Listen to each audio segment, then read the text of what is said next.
The galactic playground on Station Epsilon 7 hummed with the laughter of 100 different species.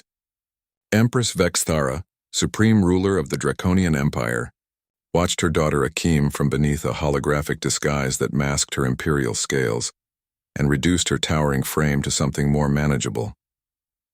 Akeem sat alone on a swing, her small hands gripping the chains but making no move to propel herself forward. The 7-year-old's silver eyes, the mark of draconian royalty, stared blankly at the ground. She had not spoken a single word since the attack that killed her mother's consort 3 years ago.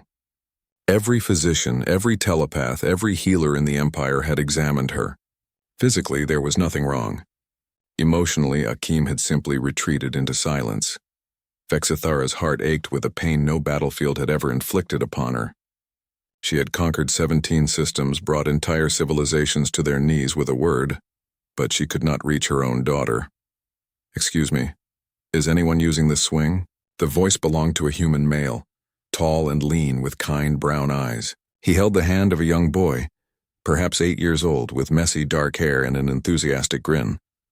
"No," Vexthara said curtly, instinctively pulling her disguise tighter. Humans were uncommon this far into the galactic core. Most stayed in their Federation territories. "Thanks." The man smiled and guided his son to the swing beside Akeem. "I'm Marcus, by the way. This is Harry." Vexthara nodded coldly, offering no name in return.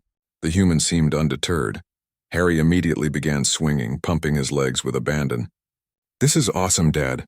Watch how high I can go." Akeem glanced sideways at the human boy, a flicker of something crossing her face before disappearing back into blankness. "Hey," Harry said suddenly, dragging his feet to slow down. "You're not swinging." "Don't you know how?" Akeem said nothing, didn't even acknowledge him. Vexithara tensed, ready to intervene if the boy became cruel. Children could be thoughtlessly vicious to those who were different. But Harry simply hopped off his swing and stood in front of Akeem. "It's okay if you don't know. I can teach you. My dad taught me. First, you gotta lean back." "Harry," Marcus called gently. "Maybe she doesn't want to swing right now."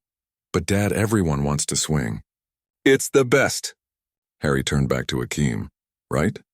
Still nothing. Harry frowned, thinking hard. Then his face brightened. "Oh, maybe you can't hear me. My friend Tessa is deaf. She taught me some signs." He began making exaggerated gestures. Akeem's eyes widened slightly. She shook her head, the first response she'd given anyone in months. Vexthara's breath caught. "Oh, you can hear me," Harry said triumphantly. "Then why don't you talk? Did you lose your voice?" "My dad lost his voice once when he got sick. He sounded really funny, like a broken comm unit." "Harry," Marcus said, walking over. "I'm sorry," he said to Vexithara. "He's very friendly. Too friendly sometimes. It's fine," Vexithara managed, unable to look away from Akeem, who was actually making eye contact with the human boy. Harry sat down cross-legged in front of Akeem's swing. "You know what? That's okay. You don't have to talk. I'll talk enough for both of us. I talk a lot. Dad says I could talk to a rock and the rock would probably answer just to make me stop." Despite herself, Vexthara saw the tiniest quirk at the corner of Akeem's mouth. "So, I'm Harry. I'm 8 3/4. Dad and I are traveling because he's doing research on ancient human colonies. It's kind of boring most of the time, but this station has the best playground. Do you live here? What's your favorite color?" "Mine's red, like starship engines." Harry continued his one-sided conversation, somehow not requiring any response. He told Akeem about his favorite foods, his collection of star charts, how he once accidentally locked himself in a cargo bay, and his theory that all the best adventures started with someone getting lost. Marcus settled onto a bench near Vexthara. "Sorry again. He's always been like this. Makes friends everywhere we go." "Your son is unusual," Vexithara said carefully. Marcus laughed. "That's a polite way of putting it. My wife, she passed 2 years ago, used to say Harry was born without the filter that tells most people when to stop talking." His voice softened with fond remembrance. "But you know what? That filter would have just held him back. Harry sees someone sitting alone and he thinks they need a friend. He's usually right." Vexithara watched as Harry stood and began demonstrating the proper swinging technique with exaggerated movements, making himself look ridiculous. And then, impossible, incredible, she heard it. A small sound, a tiny giggle. from Akim. Vexithara stood so abruptly she nearly dropped her disguise. Marcus looked at her with concern, but she couldn't speak, couldn't breathe. She watched as Harry, encouraged by the sound, made even sillier movements, and Akim laughed again. Quiet, rusty, but unmistakable. Watch this. Harry climbed onto his swing backward and began twisting the chains. Dad hates when I do this. That's because you usually fall, Marcus said, but he was smiling. Harry spun, the chains unwinding in a dizzying whirl. When he stumbled off, dizzy and laughing, Akim stood up from her swing. Careful, she whispered. The word hung in the air like a miracle. Harry beamed at her. You can talk.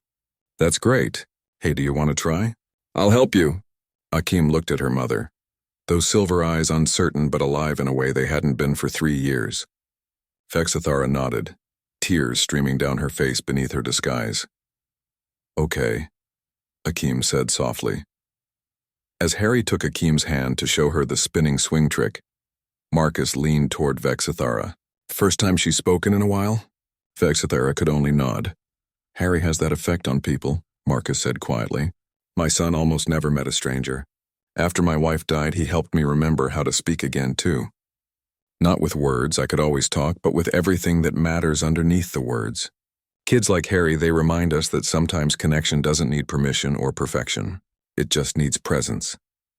Vexithara watched her daughter, the heir to the most powerful empire in the galaxy, laughing with a human boy who saw not a traumatized princess, but simply another child who needed a friend. Thank you, Vexithara whispered.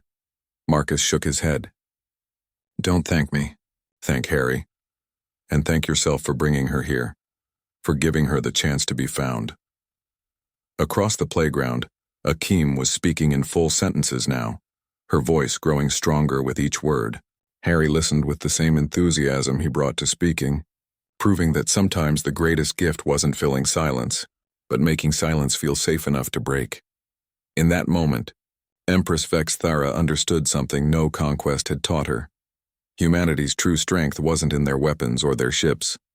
It was in their relentless, foolish, beautiful belief that connection could heal anything, even an empress's broken heart and a silent child's shattered voice. And perhaps, she thought, that was the most terrifying and wonderful power in the entire galaxy. The end.